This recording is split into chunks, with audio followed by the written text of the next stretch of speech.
A former emergency room doctor is talking about his own battle with fentanyl addiction.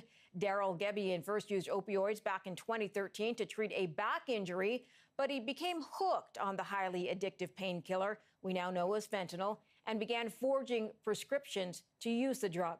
Darryl joins us now to talk some more about this. Thanks for joining us today. Oh, you're welcome. Tell me about the back injury. First, tell me about the pain and what fentanyl did to help you. So it actually started back in 2008, and it suddenly one day it became really bad. I had had it for a long time before that, but it was excruciating. And so I wasn't prescribed fentanyl originally. It was Percocet, and I was using Advil as well. But this is back in 2008, and it's a very slow spiral that escalating use of the Percocet to treat the pain, then starting to use it more for emotional pain, and then graduated to fentanyl in May of 2014. So 2014, you started to use fentanyl. I believe the first time you tried it, it was your mother's prescription?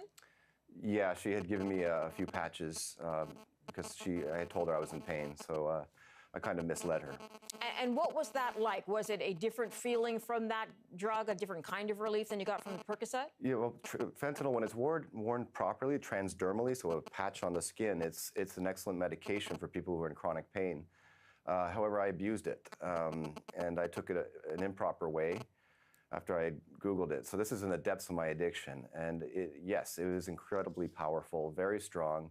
It's a very potent medication when you take it inappropriately. So some people smoke it, some chew it, and it just accelerated the addiction even more. So that spiral became even faster and faster until things just completely fell apart for me only 6 months later and 40 pounds later. How easily would you say you got addicted? I mean, obviously you had some issues before because you were abusing the Percocet, then you got into the fentanyl. How long would you say it took you to get addicted to the fentanyl? Well, the Percocet, it took a couple of years. That's where it kind of really kicked in. And then the fentanyl, it was really after the first dose. It was so potent, so strong. If I hadn't had the tolerance that I had developed with the Percocet, the fentanyl probably would have killed me. But because my tolerance had been built up, that's the crazy thing about these medications, the opiates in general, is that people need escalating doses to achieve the same effect, and that puts them into dependency eventually. So when they start feeling sick, when they wake up, they're going through withdrawal, and it just propels and perpetuates this addiction even faster. So fentanyl just sped up this spiral. You were a doctor. I know your license has been suspended. You're facing some charges. When you look back at that time, as a medical practitioner with the addiction, was there that inside voice saying you're out of control? That inside voice, I think, is there for all of us, people who are addicted to medicine, to drugs. That voice is always there, but it becomes a distant echo.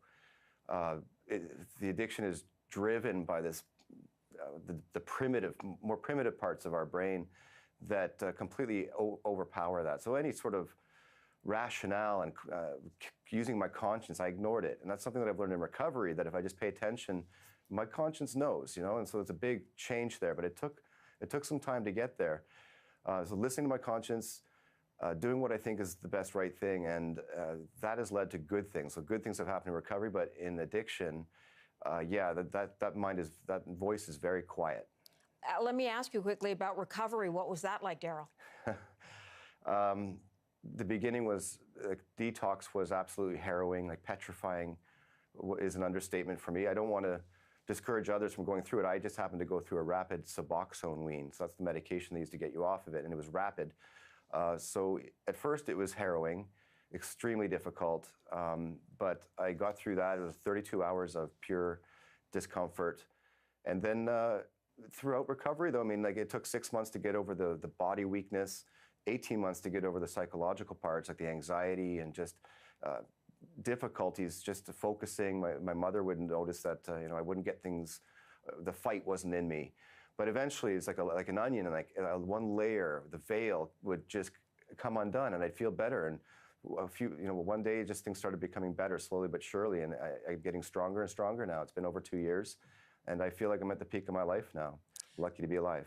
Look, I know that you're waiting to be sentenced on some charges, including trafficking in drugs, I believe. Why are you talking about this? Why did you decide to put yourself forward in this way?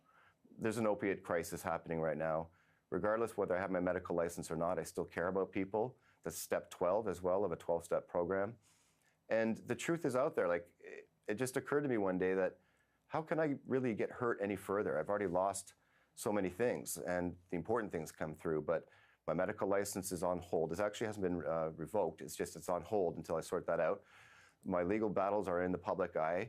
I'm like, what have I got to lose? You know, I've only got something to gain by sharing my story and hoping other people will get it, and people who are actively in addiction. Like, my heart goes out to the people who are lying and deceiving and just feeling awful about themselves, the self-loathing, all that. I remember that, and I want to try to encourage those people in the worst part of the addiction, the slavery to the drug, when they're dependent. I want to reach out to them. I want to reach out to the families. Like, it's unbelievable what's happened in the last week with my Facebook, and people are writing me like from all over, and they're really sharing like their true heart with me and their true stories of the pain they're going through. And it's a wonderful thing. Like, I don't, whatever I can do to help people, like, that's, to me, that's the most noble thing I can do, and try to turn this horrible story of my life into something better, and maybe I can stop my own self-loathing.